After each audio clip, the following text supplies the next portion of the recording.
2010, TNA was at a crossroads. The company had built itself into a respectable alternative, but it needed something or someone to push it beyond being just the other brand. Enter Hulk Hogan, the biggest name in wrestling history, the man who defined generations, the icon who reshaped the business time and time again. Dixie Carter believed Hogan would be the catalyst, the spark to elevate TNA into the mainstream. And Hogan? He wasn't just there to shake hands, he was there to make history. But Hogan didn't just walk through the door alone.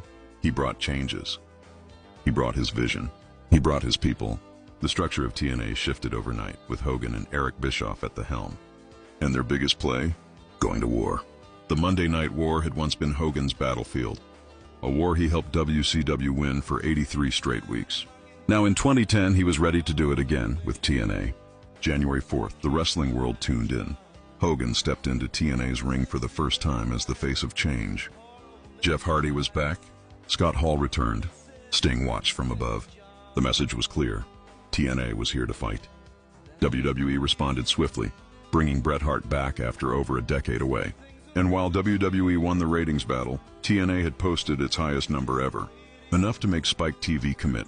Monday nights were now home to TNA Impact. But being the face of a movement came with expectations. Hogan had to deliver.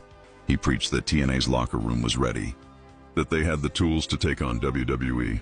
He promised a new era, and to build that era, he called in reinforcements, some familiar faces, some questionable choices. The Nasty Boys, Bubba the Love Sponge, Orlando Jordan. TNA was shifting in ways no one had expected. March 8th, another statement show. Sting turned heel. And then, the arrival of Mr. Monday Night, Rob Van. Damn, a man tailor-made for a battle against Dewey, but the fight was slipping away. WWE responded casually, throwing Chris Angel into the mix. The message was clear. TNA wasn't rocking their foundation. The dream was fading fast. The ratings fell. The excitement dimmed. And as the weeks passed, reality sank in. On May 3rd, the inevitable happened. TNA Impact was moved back to Thursdays. The Monday night experiment was over. Hogan had come in as the game changer, the name that would legitimize TNA to the masses. But in the end, even his legendary presence wasn't enough to shift the tides. TNA had tried to punch up at the juggernaut, but they had underestimated the battle ahead. Hogan had led the charge, but the war had always belonged to Vince McMahon.